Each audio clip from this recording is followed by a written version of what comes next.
Agora o Sérgio Mastrangelo, que está chegando aqui com a gente, sócio e gestor de commodities da Persevera.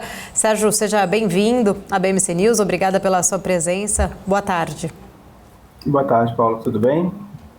Boa tarde, tudo bem. Obrigada. Sérgio, a gente estava falando aqui, tudo certo, a gente está falando especificamente agora há pouco, né, sobre as commodities em geral, no foco aí, principalmente do mercado global. A gente vê até que neste plano, né, colocado aí por Fernando Haddad, recentemente apresentado, tem aí um peso muito grande a arrecadação através da questão de todas de commodities, né, dessa oportunidade que o Brasil tem em relação à venda de commodities para o mercado internacional na nossa balança. Porém, a gente estava até discutindo mais cedo, o Vandir que está aqui comigo, a gente estava falando muito sobre a questão de uma grande preocupação em relação à China, né? A gente que tem essa dependência muito forte dessa parceria comercial com a China que tem registrado mais de 60 mil mortes nas 2 semanas, desde que trouxe uma flexibilização do Covid por lá, tem anunciado, né, toda essa questão que preocupa, a gente nunca sabe exatamente quais serão os próximos passos vindo da China, principalmente se há a possibilidade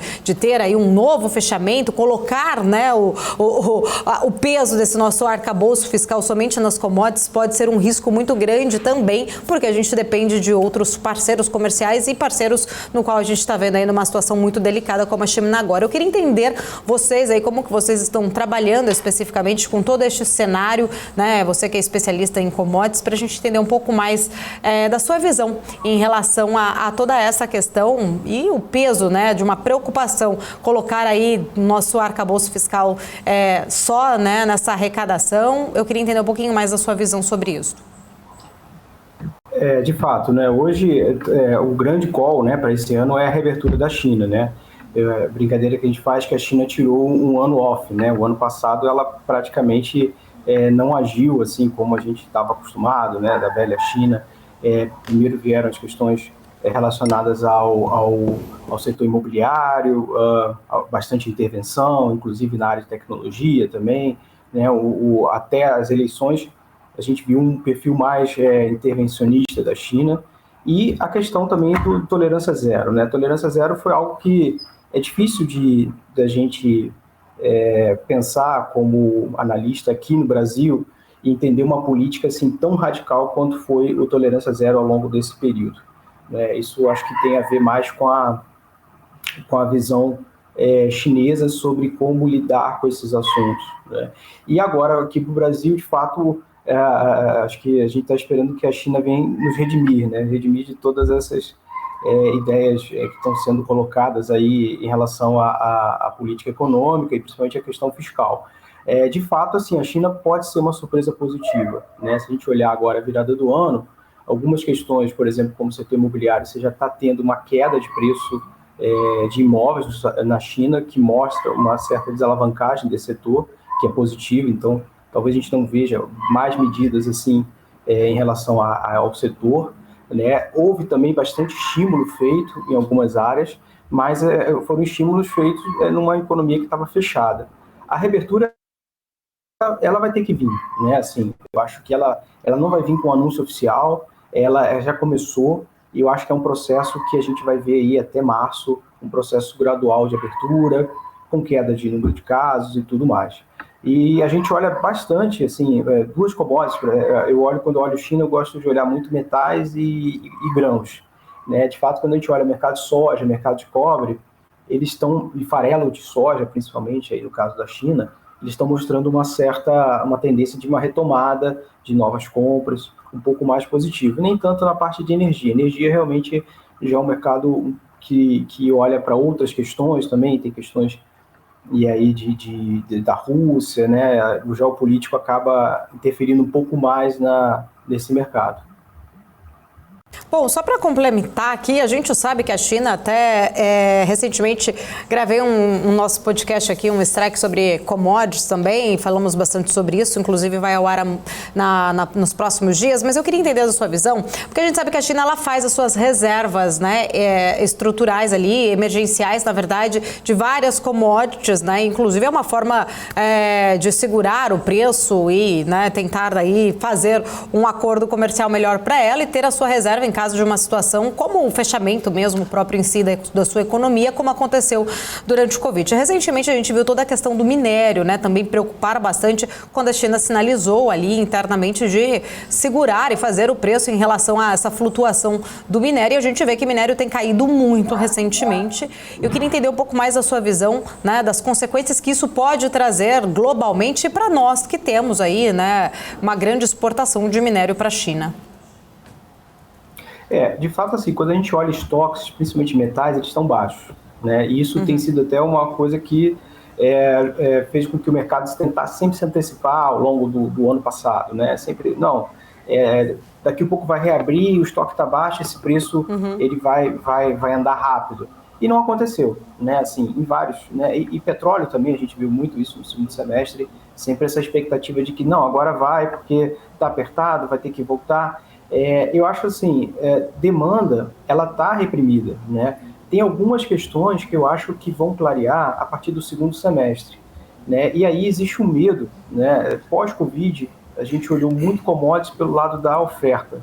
E agora a gente começou de 6 meses para cá a olhar um pouco mais a demanda, porque teve uma mudança da política monetária americana e existe sim ainda a perspectiva de uma recessão, ou como eles gostam de falar, de um hard landing, né, da economia, que esse ajuste seria mais brusco do que a expectativa do mercado. E aí a gente olhando, né, pelo lado da demanda, de fato os Estados Unidos já começou a sinalizar, apesar de aí bastante resistência, principalmente no mercado de trabalho americano, uma certa desaceleração, né, e que já começa a colocar, assim, a ideia, que são as duas ideias que se fala muito, né, com relação à política monetária americana, qual o ponto final, né, a taxa terminal, e qual o ritmo que a gente vai ter que andar para chegar até esse ponto final.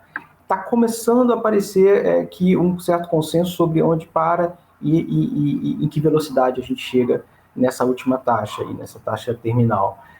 Então, assim, eu acho que já começa a ter uma perspectiva um pouco mais positiva. Então, de fato, agora, lembrando sempre o seguinte, é um pouco contraditório, né? Quando a gente fala em reabertura, né, e você ter a China andando rápido do jeito que andou, não no ano passado, mas nos anos anteriores, principalmente pós-Covid, logo após o surto, né, de Covid, quando teve uma retomada, é uma velocidade que ela é inflacionária. Ela começa a demandar muita coisa ao mesmo tempo e isso puxa muito preço, né? Então, tem a gente está nesse meio do caminho, assim, tentando administrar esses dois polos, né? No caso de metais, de fato, assim, é o que a gente brinca que é a velha China, né? A China, minério de ferro, perdão, a velha China, quer dizer, depende muito da questão de construções, da volta, né? Eu acho, assim, o trabalho que foi feito ao longo desse tempo foi feito para que não deixasse explodir esse setor que é muito importante para a economia chinesa.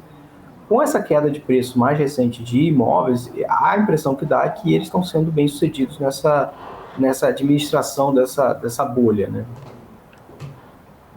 Sérgio, estou aqui junto com Vandique Silveira, que é economista, comentarista nosso aqui também da BMC News. Tem perguntas para você, fica à vontade, Vandique. Olá, Sérgio, bom dia, é um prazer falar com você. Excelente análise da sua parte, agradeço muito. Eu observo muito a China em vários aspectos, né? E você tocou num ponto que eu diria que é um nervo meio que aberto na China, que é a questão do real estate, né? Do mercado imobiliário. Eu estava analisando a China recentemente e as dívidas hipotecárias chegam a 600 bilhões de dólares. Isso significa que 30% do PIB, pelo menos o PIB reportado chinês, dependente do mercado de real estate, de imóveis principalmente, não só construção civil, mas de imóveis. Outro ponto muito alarmante é que alguma coisa como 70% dos savings, né, dos investimentos e poupança das famílias chinesas estão exatamente nesse montante de valor de imóveis. E qualquer oscilação negativa para esse setor, no preço dos imóveis, impacta demais né, o portfólio que a gente chamaria, se estivéssemos no mundo ocidental, dessas famílias, uma vez que não existe mercado de capitais na China e essas famílias não poderiam investir como nós investimos, ou como os americanos investem, ou como os europeus investem. Muito bem, a gente viu que ano passado o governo chinês reduziu taxa de juros agressivamente para tentar fazer um shore-up, né, desse mercado, voltar a emprestar dinheiro, porque existe um problema que esse, para mim, talvez seja o problema central deles. Nós estamos falando de mais ou menos 100 milhões de lares construídos que não tem ninguém para comprar ou ninguém para habitar. Só que existe uma hipoteca em cima disso, uma expectativa de uma hipoteca para vender esses apartamentos e casas e vilas que foram construídos baseado num sistema de financiamento que é um pouco diferente do que a gente conhece, né? Quem compra bota o dinheiro lá e o dinheiro que é colocado e as hipotecas são securitizadas, os bancos estatais dão dinheiro para essas construtoras e essas construtoras. Quer dizer, é mais ou menos uma pirâmide, né? Quão próximo nós estamos, porque eu vejo que existe um repique de demanda por minério de ferro, a gente sabe que isso está indo para a construção civil, para terminar essas construções que estão abertas, 100 milhões de lares, casas, apartamentos, etc. Mas tudo depende de um bloquinho, né, que nem um Lego, que é essa continuação de empréstimos, de funding, que é oferecido pelo governo e assegurado pelo governo chinês. A gente viu que ano passado teve também algumas revoltas, pessoas querendo o dinheiro de volta, uma série de pontos. Onde é que a gente está? Para fazer a pergunta mesmo, onde é que a gente está nesse cenário, né?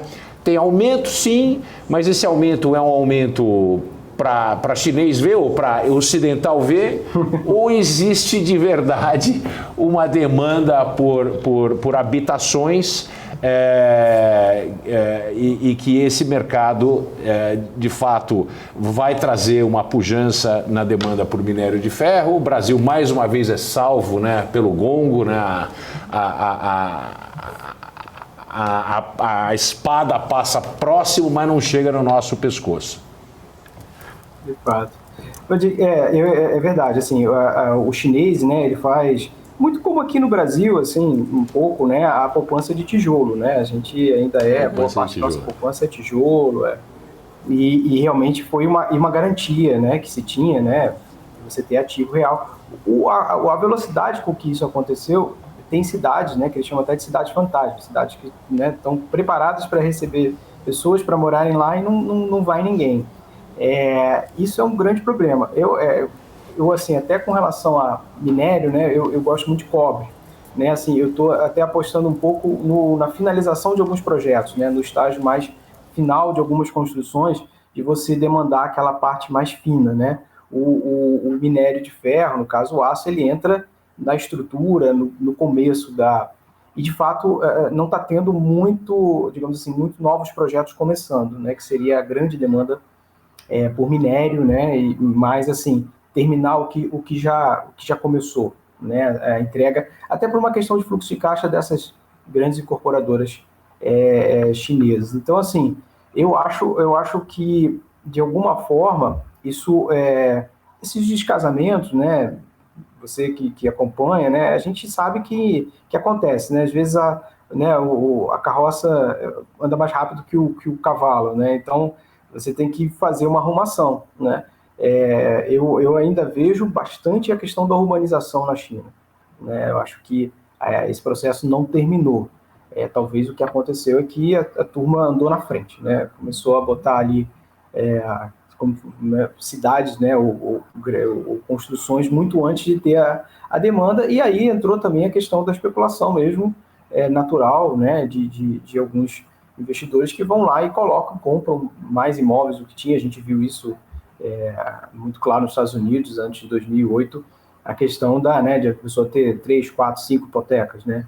E colocar aquilo como um certo investimento e ter uma segurança que o investimento imobiliário dá, diferente do mercado de capitais, ainda mais uma economia mais fechada, como é o caso da economia chinesa, em que você tem bastante intervenção, então a segurança sempre vem muito maior de ativos reais do que, né, de ativos ligados a mercados de capitais, né? Então, assim, eu ainda acho que é algo que eles estão consertando, né? Assim, a China tem uma parte de um planejador mesmo, né, típico do regime chinês, que está sempre olhando para isso e tentando administrar. E realmente eles fazem, né, esse trabalho, né? Então, assim, acho que esse processo ainda está em curso, né? Eu não vejo uma grande retomada, mas se você manter, digamos assim, terminar alguns projetos, você já tem uma demanda razoável. Então, assim, eu não acho que minério deveria cair muito mais, né? Assim, eu acho que em algum momento o preço deveria estabilizar e até subir um pouco. Mas, como eu falei, eu gosto mais da parte mais estágio final, né? Então, por exemplo, cobre, para mim, é uma aposta boa para 2023, muito mais do que minério. Entender na sua visão também, Sérgio, já que a gente está falando aí dessa retomada da China e a sua visão em relação ao impacto também para o petróleo, né? A gente sabe que a perspectiva é que haja aí, com a retomada, abertura maior, né, que o consumo aumente no caso, e também tem toda uma perspectiva, acho que se eu não me engano, esta semana, na verdade, vai ter a divulgação, né, pela própria OPEP do relatório mensal da demanda do petróleo em si. Mas a gente já vê que o petróleo também está tendo uma queda nos últimos dias, agora também continua ainda caindo o petróleo futuro, mas eu queria entender um pouquinho mais da sua visão, já que a gente está falando, a gente falou um pouco mais de minério, mas a sua visão para petróleo também. Energia, né, como um todo, né, ela teve aquele, vamos dizer assim, vamos chamar de overshooting, né, durante no início da invasão russa à Ucrânia, e depois agora o efeito mais recente são a questão das sanções, né. E aí a gente olha assim, por exemplo, quando a gente olha o que aconteceu com o gás, né? O gás subiu muito, e depois caiu, né? Acho que o mercado sempre tem uma solução. O mercado ele é esse mecanismo de se ajustar. Às vezes demora um pouco mais, demora um pouco menos. O preço tem essa função, então, quer dizer, a gente viu também, quando o preço do petróleo subiu muito, uma queda de demanda, né? Você começa a inviabilizar um petróleo muito alto, algumas operações, mesmo que sendo mais periféricas, né, saindo das grandes economias, você tem uma queda de demanda, porque fica muito caro, pesa muito. A gente viu isso também, por exemplo, na Europa, quando começou o preço de energia a subir demais, né, pela questão do gás. Então, você ajusta. O que aconteceu aí, voltando um pouco para a questão da oferta e olhando os estoques, o que aconteceu principalmente nos Estados Unidos, com a utilização dos estoques reguladores, isso sim preocupa, né, porque ele foi usado de uma forma, não vou dizer que errada, né, porque ele foi usado para tentar segurar preço, muito mais por uma questão de necessidade, assim, os estoques é mais uma questão de emergência, você tem um grande problema logístico, e aí você tem aqueles estoques de segurança, e os estoques de segurança foram usados, na verdade, para controlar preço, na minha opinião, claro, né? Então, isso, quando a gente olha para a questão dos estoques, principalmente nos Estados Unidos, e, por exemplo, o óleo agora, a questão do preço da gasolina, né, quando começa a abrir um pouco a diferença de novo entre os derivados e o petróleo, você sabe que você vai ter uma demanda maior de petróleo um pouco mais à frente. E a gente tem ainda um problema sério de oferta, né? Então, assim, o petróleo, eu acho que ele foi muito afetado realmente esse ano por questões geopolíticas, né, principalmente o que aconteceu com a Rússia, mas ele também tem características que, assim, eu ainda acho o petróleo positivo, né, assim, eu só não achei que, principalmente no último trimestre do ano agora, que ele teria um grande movimento, né, assim, falta um trigger, né, e eu acho que o que vem segurando muito ainda o petróleo é um pouco que você falou dessa perspectiva de demanda, né, ainda existe, né, ainda está rondando, né, esse fantasma de uma recessão, né, de que 2023 pode ser um ano, ela foi muito falada, principalmente nos Estados Unidos. De fato, você teve uma explosão, né, inflacionária no mundo todo, e todos, né, todos os países desenvolvidos começaram a fazer uma subida de taxa que não era comum, né? É difícil imaginar o que é os Estados Unidos trabalhando com taxas mais altas, principalmente as taxas de longo prazo. O impacto disso em quase tudo, né? Assim, principalmente nas empresas, no custo de capital das empresas, nos seus projetos de expansão. Então, isso tudo bota um peso sobre a oferta, E a oferta de petróleo, né, as empresas, por exemplo, produtoras de petróleo, ou que prestam serviços para a indústria de petróleo, elas realmente tiveram uma valorização considerável, porque tem um problema ali sério de investimento, né, e baixíssimo investimento ao longo do tempo, seja porque o petróleo ficou barato, seja por questões de restrições ambientais, seja porque outros setores da economia que estavam demandaram muito mais investimentos e, de certa forma, sugaram esse investimento, né, esse capital que poderia ser usado para aumento de produção, e aí, basicamente falando de energia e também um pouco de metais, eles foram para outras áreas, e agora existe uma demanda, só que tem que ter preço também, né? Então, assim, o mercado de capital, as ações dessas empresas já mostraram uma valorização considerável. Que, na meu ver, é uma perspectiva de que você vai ter preços altos de energia por mais tempo, né? Então, agora falta investimento, né? Assim, você quando a gente olha o quadro global de oferta de petróleo, você começa a ter dificuldade de dizer de onde é que vai vir, né? Alguns países e alguns países com problemas, né? Da onde poderia haver um aumento, Venezuela, próprio Irã, a questão do acordo, né? Países que são, digamos assim, não muito... E Estados Unidos, de certa forma, também por questões ambientais, a retomada do xisto, né? Que também eu não consigo ver num ambiente hoje, né, de bastante preocupação com a questão ambiental e agora ainda mais agravada pelo aumento do custo de capital para as empresas americanas. Sérgio, muito obrigada.